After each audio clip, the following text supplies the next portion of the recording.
papa, motema etondi sami naposa na yoe aba papa molimo ezo ganga koluka yoe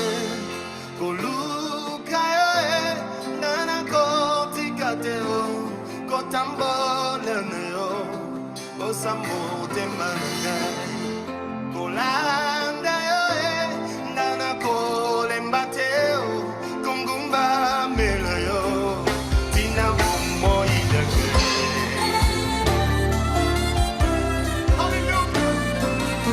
Bien-aimés, comme je vous avais dit que le mardi, nous allons revenir pour partager ce que nous avons commencé sur le cœur de l'homme. Quel cœur au service de Dieu?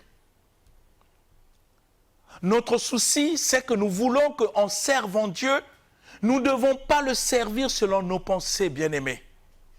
Je le répète, nous ne devons pas servir Dieu selon nos pensées. Parce que lui-même, il a révélé sa parole pour que nous puissions comprendre la manière dont il veut que nous puissions le servir. Et je vous avais dit le mardi passé que Jésus lui-même a dit « Enseignez-leur à observer tout ce que je vous ai prescrit ». Dieu a donné déjà le message auquel il veut que nous puissions enseigner. C'est ainsi qu'il a établi les serviteurs, les Éphésiens,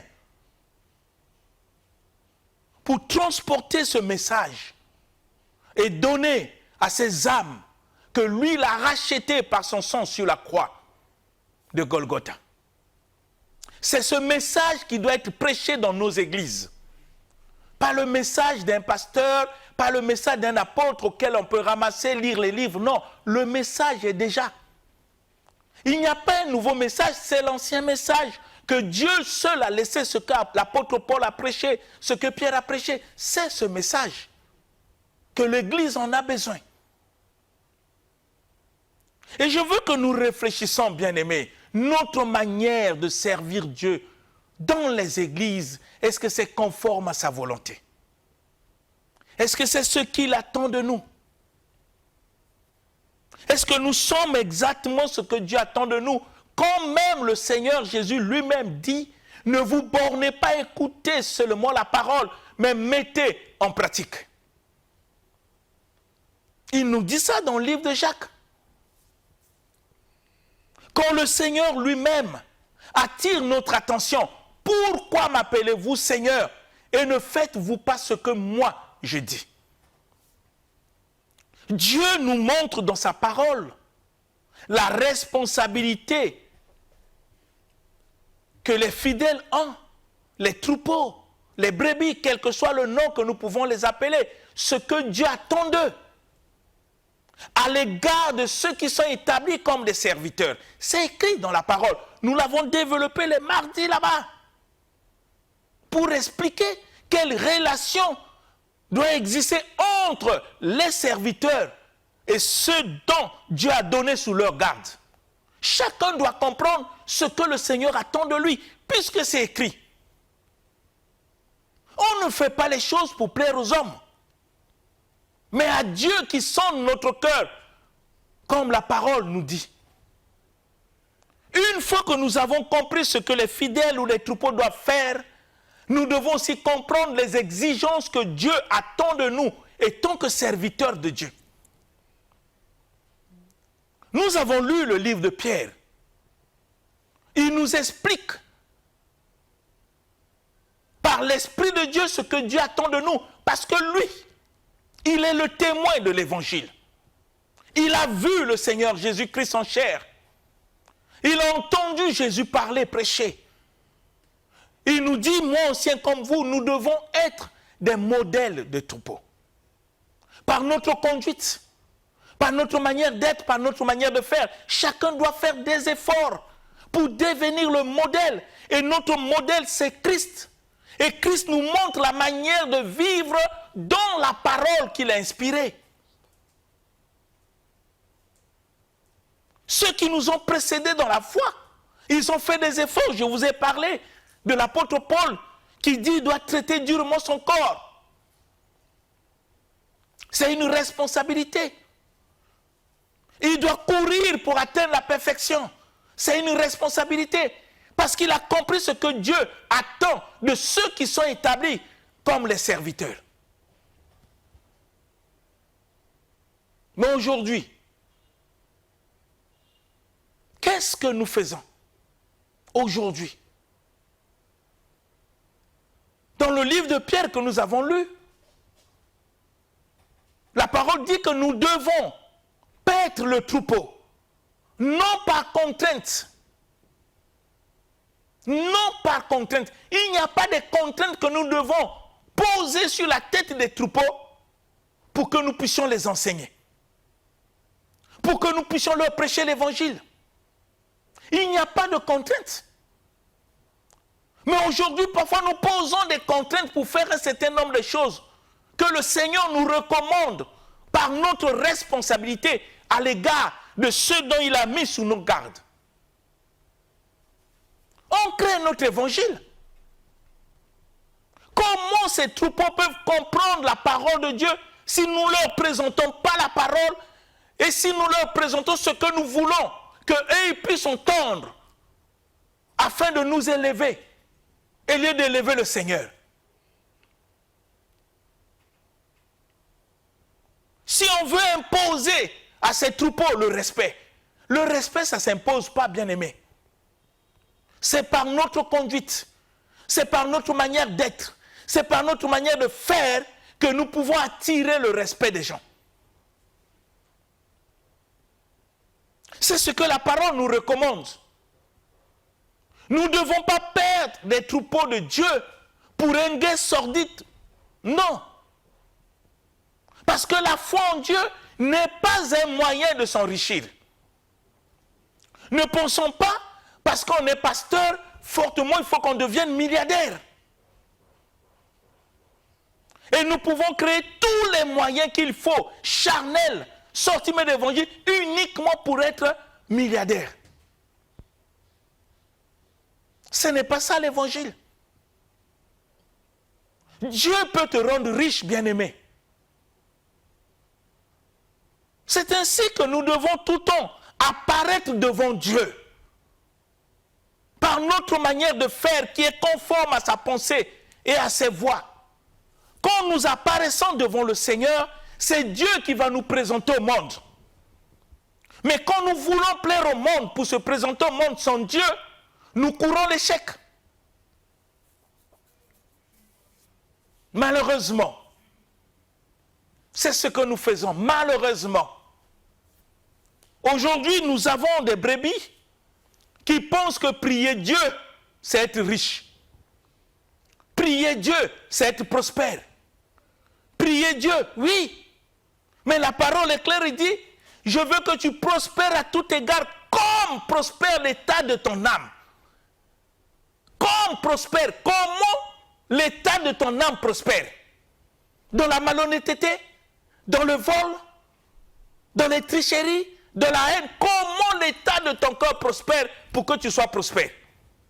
C'est ce que la parole dit. Je veux que tu prospères à tout égard, comme, conjonction de comparaison, l'état de ton âme. Et vous savez que quand on parle d'état de l'âme de quelqu'un, on voit son cœur, on voit l'intérieur, on voit l'homme intérieur. Mais le Seigneur disait quoi? C'est ce qui sort de l'homme qui rend l'homme impur. Qu'est-ce qui est dans ton âme? Qu'est-ce qui est dans ton âme? Parfois on interprète mal la parole de Dieu. Parce qu'on a vu le mot prospérer. On dit qu'il faut qu'on soit prospère. Mais Dieu dit comme l'état de ton âme. Or, l'âme ne peut que prospérer par la parole de Dieu.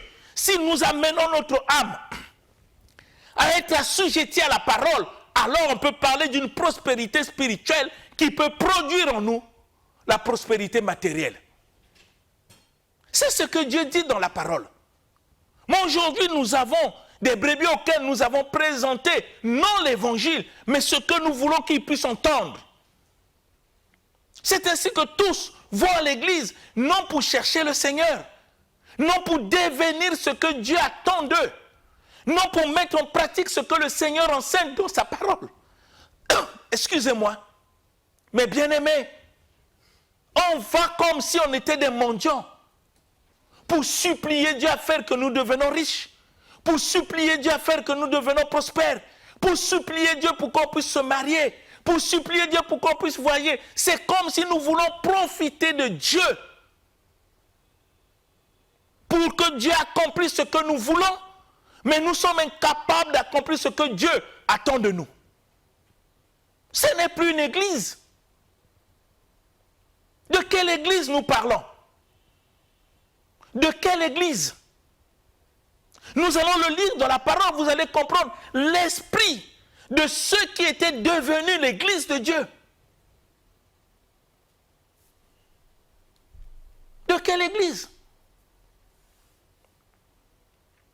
Et nous qui sommes appelés des pasteurs, des apôtres, des évêques, qu'est-ce que nous enseignons? Est-ce que d'abord on enseigne? Est-ce qu'on forme? Est-ce qu'on montre le sérieux de l'enseignement auquel Jésus-Christ a payé de sa vie sur la croix? Quel est l'impact que nous avons sur la nation, au niveau de nos familles, au milieu de nos amis, dans le quartier où nous vivons? Quel est l'impact?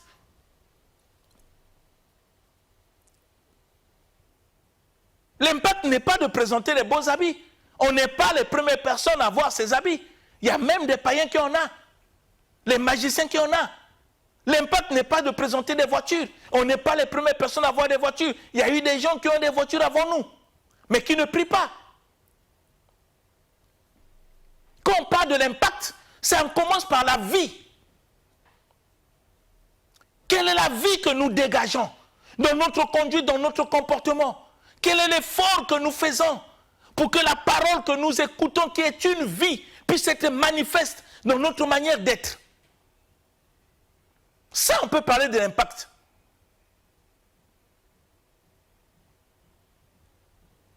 C'est notre responsabilité. Le mardi passé, nous avons lu le livre de Actes des Apôtres, chapitre 2, pour voir comment l'apôtre Pierre a prêché l'évangile. Et la Bible dit que quand il a prêché, voyez ce qui attire. Ils eurent, ceux qui écoutèrent l'évangile prêché par l'apôtre Pierre, ils eurent le cœur touché. Mais aujourd'hui, les gens n'ont pas le cœur touché par l'évangile.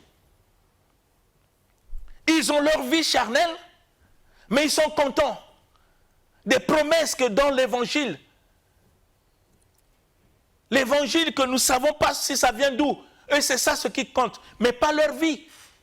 Quand l'évangile commence à toucher des vies, ça devient un problème. Même ici, les gens ont eu le cœur touché.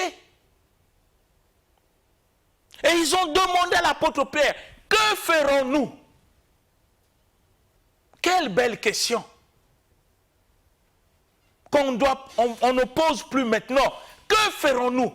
L'apôtre Pierre ne leur a pas dit que venez, Dieu va vous rendre prospère, vous aurez des visas, vous allez voyager. Non. Il les a mis face à leurs responsabilités pour que l'engagement qui vient du fond de leur cœur soit vrai. Il leur a dit, répentez-vous.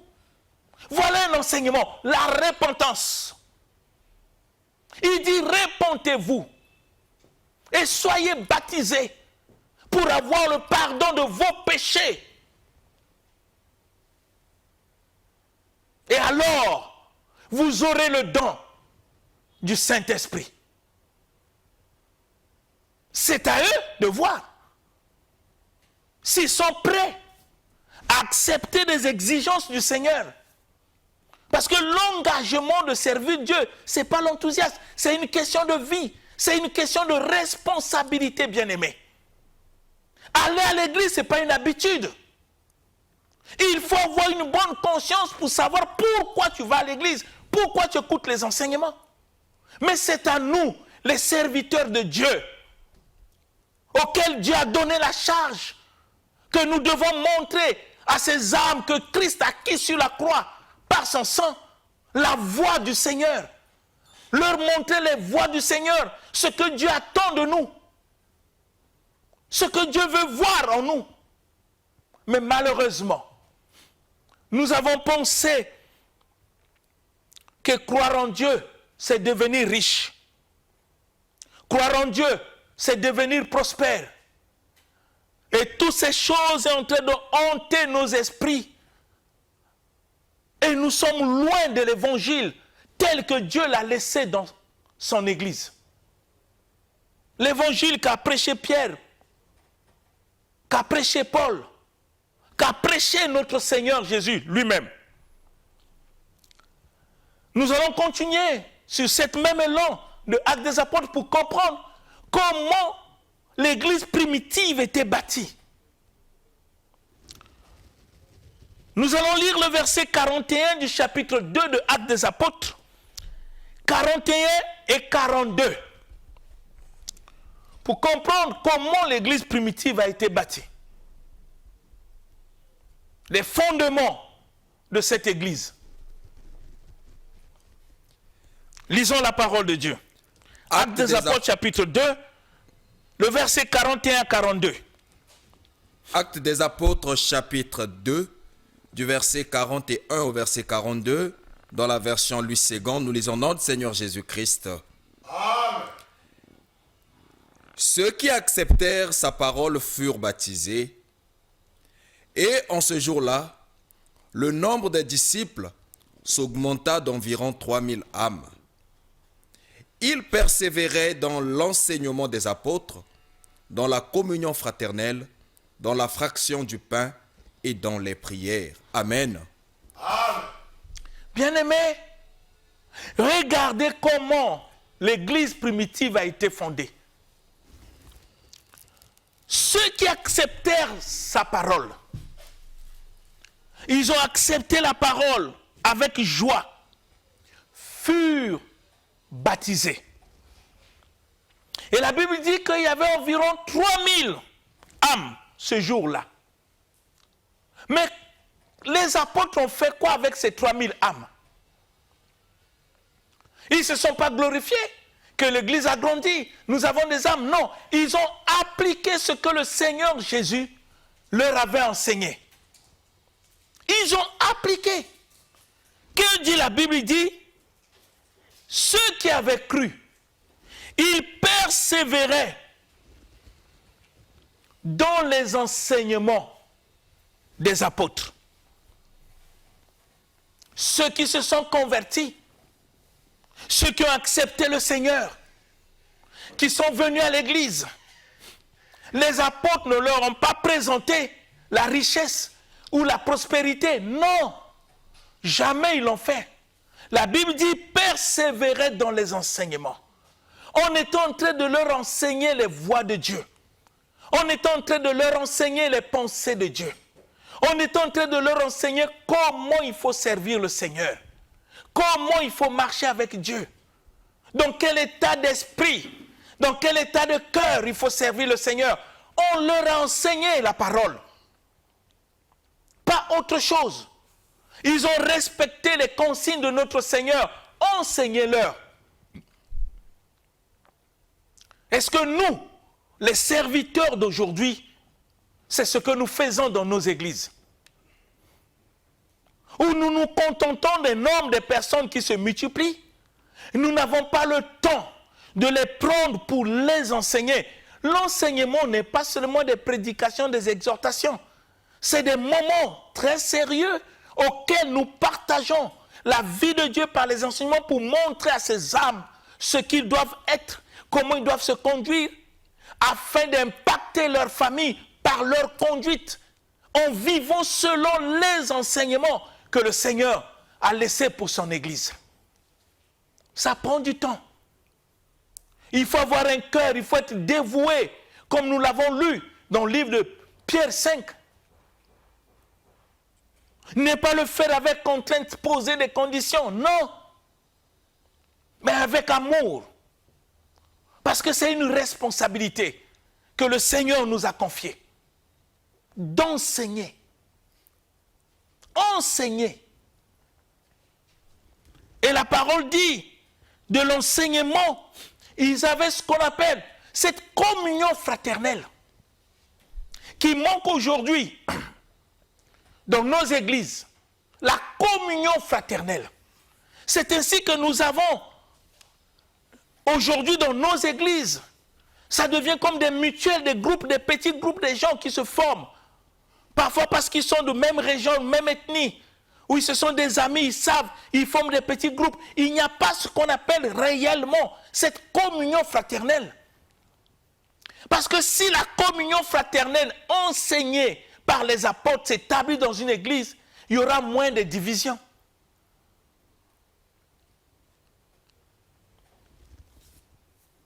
Il y avait la fraction des pains.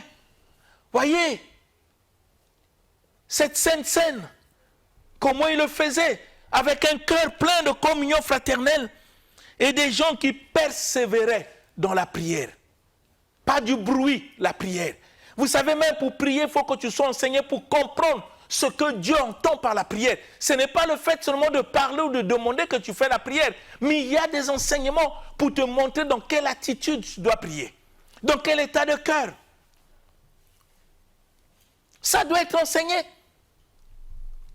Pour que ces brebis que Dieu a mis sous notre garde, quand il se lève pour prier, il sait de quoi il fait, de quelle prière il fait. Il doit comprendre ces choses, mais on ne comprend que dans les enseignements qu'aujourd'hui nous ne donnons pas dans nos églises. Nous voulons attirer la masse des gens pour faire une promotion parfois de notre personne, de notre ministère. Mais nous oublions qu'au fur et à mesure que Dieu ajoute les gens à l'église, la responsabilité grandit pour les former, pour leur montrer la voie.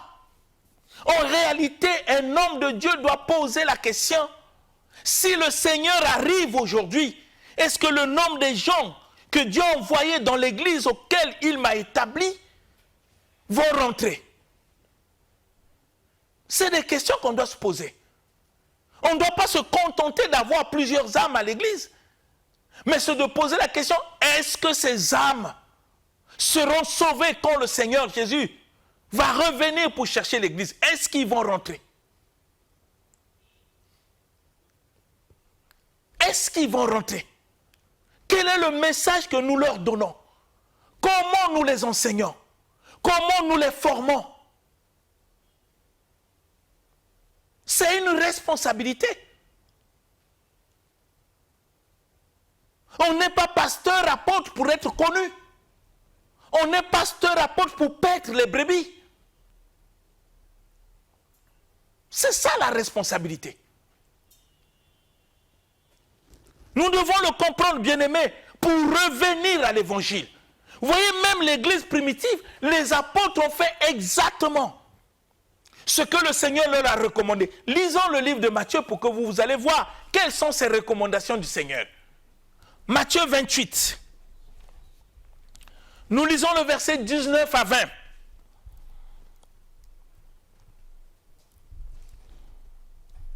Matthieu 28. Le verset 19 à 20. Que dit le Seigneur? Matthieu chapitre 28, du verset 19 au verset 20, nous lisons notre Seigneur Jésus-Christ. Au verset 19, il est dit: allez, faites de toutes les nations des disciples, les baptisant au nom du Père, du Fils et du Saint-Esprit, et enseignez-leur à observer tout ce que je vous ai prescrit. Et voici, je suis avec vous tous les jours jusqu'à la fin du monde. Amen. Que dit le Seigneur? Mais c'est ce que les apôtres ont appliqué le jour de la Pentecôte. Ils n'ont pas inventé. Ceux qui ont cru persévéraient dans les enseignements. C'est une recommandation. Ils ont fait des disciples. Les gens qui ont accepté l'évangile. Ils ne leur ont pas dit que vous aurez des visas, mais ils leur ont montré la voie que le Seigneur a recommandée, être enseigné. Et quand nous lisons le livre de Matthieu que nous venons de voir, la Bible dit: allez, faites de toutes les nations des disciples. C'est bien de gagner les âmes, parce que le Seigneur lui-même envoie à l'église ceux qui sont sauvés. Mais après qu'on ait fait des disciples, nous devons les baptiser. Vous savez que la repentance précède le baptême. La repentance précède le baptême. Il faut montrer aux âmes la nécessité de la repentance. Nous ne pouvons pas avoir une église qui est remplie des âmes, mais pas des repentis. Non. La repentance précède le baptême. Il faut que l'individu comprenne la nécessité de la repentance, comme l'apôtre Pierre l'a enseigné. Ils eurent le cœur touché parce qu'ils étaient frappés par l'évangile. Mais Pierre leur a dit, repentez-vous et soyez baptisés. La repentance précède. Quand nous avons une église qui n'est pas remplie de repentants, nous produisons des rebelles. Des gens qui ne viennent pas pour prier. Des gens qui viennent pour combattre, pour murmurer, pour calomnier.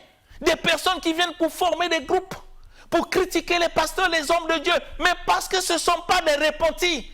Ils n'ont rien compris de l'évangile. Mais la responsabilité nous incombe, nous, les serviteurs de Dieu.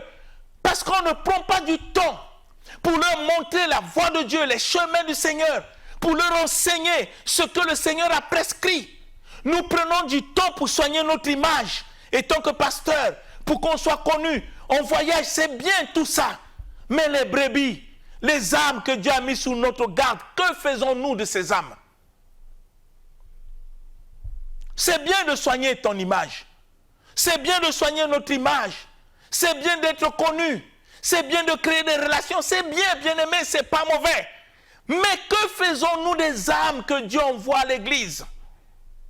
Que faisons-nous de ces âmes-là? Nous sommes établis, non pour soigner notre image sur le plan extérieur. Soignons notre image de l'intérieur, de notre corps, notre conduite, notre comportement. Soignons cela pour que nous devenions des vrais modèles tels que Dieu attend de nous. On ne doit pas soigner notre image extérieurement pour qu'on sache que nous existons. On peut changer des noms, on peut prendre des surnoms comme on veut.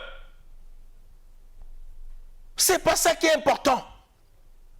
La responsabilité d'un homme de Dieu, c'est les âmes que Dieu a mis sous sa garde.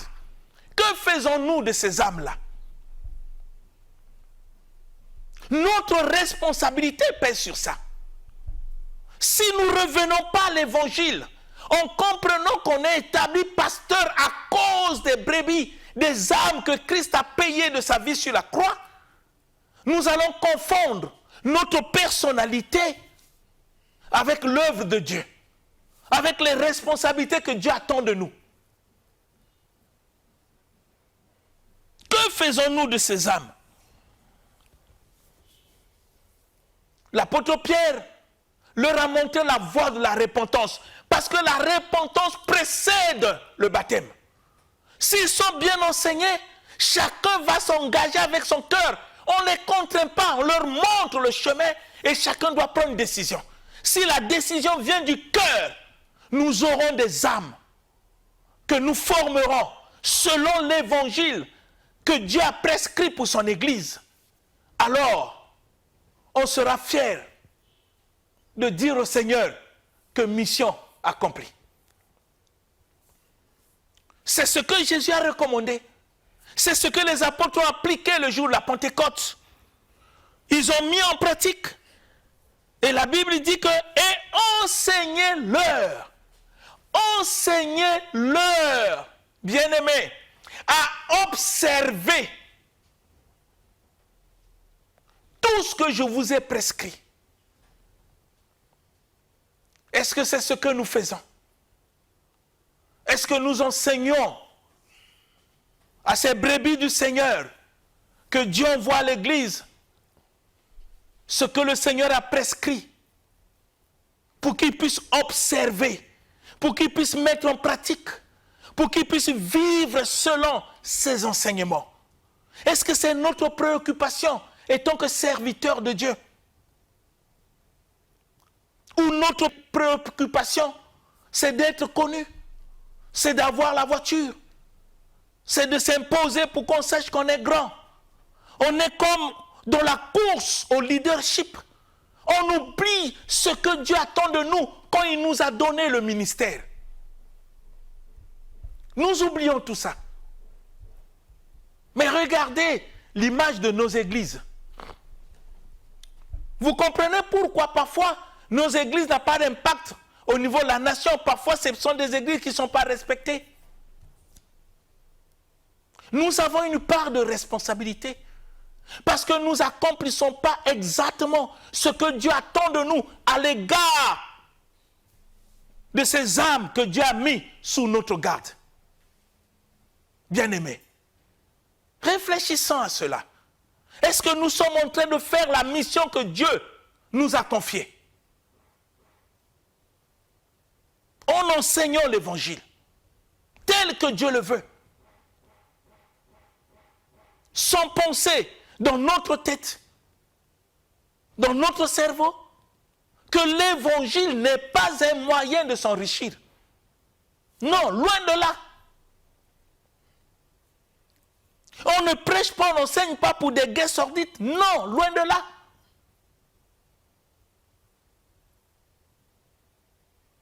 Loin de là. Regardez ce que l'apôtre Paul dit. Ils sont en train de respecter ce que le Seigneur Jésus a prescrit. Lisons le livre de Thessaloniciens. Pour que vous compreniez, bien-aimés, avec moi ensemble.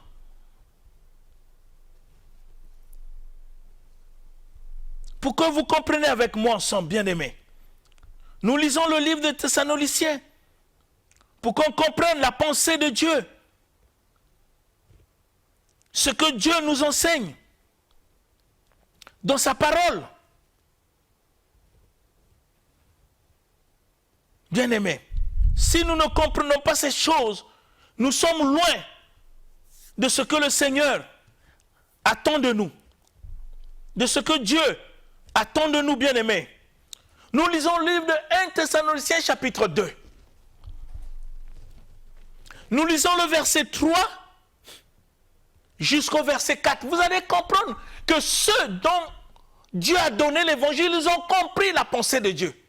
Ils sont restés dans la ligne que le Seigneur a tracée. Mais malheureusement, nous qui sommes arrivés dans ce temps de la fin, nous faisons ce que nous pensons. Lisons le livre de Thessaloniciens, 1 Thessaloniciens chapitre 2, le verset 3 et le verset 4. Que dit la parole? 1 Thessaloniciens chapitre 2, du verset 3 au verset 4, nous lisons notre Seigneur Jésus-Christ. Amen. Car notre prédication ne repose ni sur l'erreur, ni sur les motifs impurs, ni sur la fraude, mais selon que Dieu nous a jugés dignes de nous confier l'évangile. Ainsi, nous parlons, non comme pour plaire à des hommes, mais pour plaire à Dieu qui sonde nos cœurs. Amen. Amen. Vous comprenez qu'il fait tout selon Dieu. Que dit la parole? Notre prédication, dans d'autres versions, dit notre enseignement, ne se repose pas sur l'erreur. Il n'y a pas l'erreur dans notre enseignement. Il n'y en a pas l'erreur.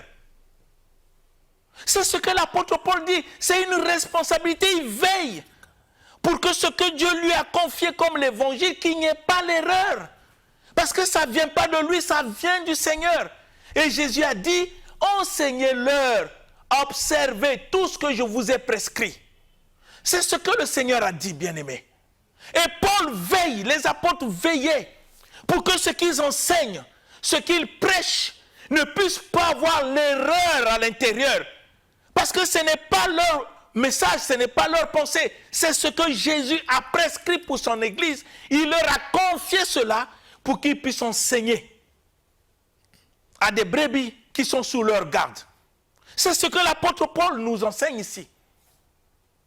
Il dit notre enseignement, notre prédication ne se repose pas, ça dépend des versions que nous avons, sur l'erreur. Écoutez bien, ni sur des motifs impurs. Il n'y a pas de contrainte, il n'y a pas de motifs impurs dans le cœur. Quand nous organisons des croisades, des séminaires, il n'y a pas de motifs impurs. Il n'y a que Jésus que nous voulons présenter l'enseignement qu'il a laissé pour que nous puissions le dire au peuple de Dieu. Il n'y a pas autre chose. On ne fait pas des croisades, on ne fait pas des séminaires, des conférences pour qu'on soit connu. Ça ne passe pas dans notre cœur. Nous faisons toutes ces choses pour que les gens connaissent Jésus, afin de leur présenter ce que le Seigneur a prescrit, pour que nous puissions l'observer et obéir. Voilà les motivations qui doivent nous pousser à faire des séminaires, à faire des croisades, des conférences, uniquement pour présenter ce que le Seigneur a prescrit pour que nous puissions observer, obéir et mettre en pratique. C'est ça ce qui doit animer notre cœur. Si je fais des croisades, je fais des conférences, des séminaires, dans le but d'être connu, de faire la promotion de mon ministère, ça fait partie des motifs impurs. Jésus a dit, vous recevez le Saint-Esprit et vous serez mes témoins. On parle de Jésus. On ne parle pas de nous, de Jésus. Et du message qu'il a laissé pour son Église. Ça doit être des raisons qui nous animent à faire des séminaires pour présenter ce message. Et le messager lui-même, qui est le Seigneur Jésus-Christ, dont nous sommes des porte-paroles, dans des grâces qu'il nous a données, à travers des ministères qu'il nous a confiés. Et l'apôtre Paul dit, il n'y a pas de motifs impurs, ni la fraude. Nous ne trichons pas par l'évangile. On n'utilise pas l'évangile pour soucier l'argent, pour soutirer l'argent des gens, pour devenir riche. Non, on n'a pas ces choses. On ne fait pas ça pour frauder. Il ne doit pas avoir cet esprit dans notre cœur. L'argent, on peut le demander. Au moment où on est en train de préparer pour faire des conférences, nous pouvons demander à des personnes qui peuvent nous venir en aide. On ne pêche pas, on est clair dans ce qu'on fait. Une fois que l'argent est venu, nous faisons notre conférence, nous montrons aux gens le message que Jésus a laissé pour son Église, pour que nous puissions le mettre en pratique, et nous présentons aux gens le Seigneur Jésus-Christ. La grâce qu'il nous a faite. Mais on ne fait pas ces choses pour s'enrichir, pour frauder, pour chercher l'argent. Non, l'argent on peut le chercher autrement. Bien-aimés, nous devons réfléchir dans ce que nous faisons, si c'est conforme, parce que nous sommes appelés à conduire les troupeaux du Seigneur. Si nous les entraînons dans l'erreur, si nous ne leur présentons pas l'évangile, le message que Jésus a prescrit, bien-aimés, on deviendra coupable de la perdition de ces âmes. Je veux que chacun de nous puisse réfléchir pour comprendre que le ministère que Dieu nous a donné, c'est une grande responsabilité. Que le Saint-Esprit parle au fond de notre cœur pour que chacun prenne conscience de la responsabilité que Dieu attend de lui. C'est au nom de Jésus-Christ que j'ai ainsi demandé. Amen. Amen. L'émission Parole de vie avec le pasteur Lévi Nikwe, chaque mardi à partir de 17h10 sur DRTV International. Papa, motema etondi sami naposa na yoe aba papa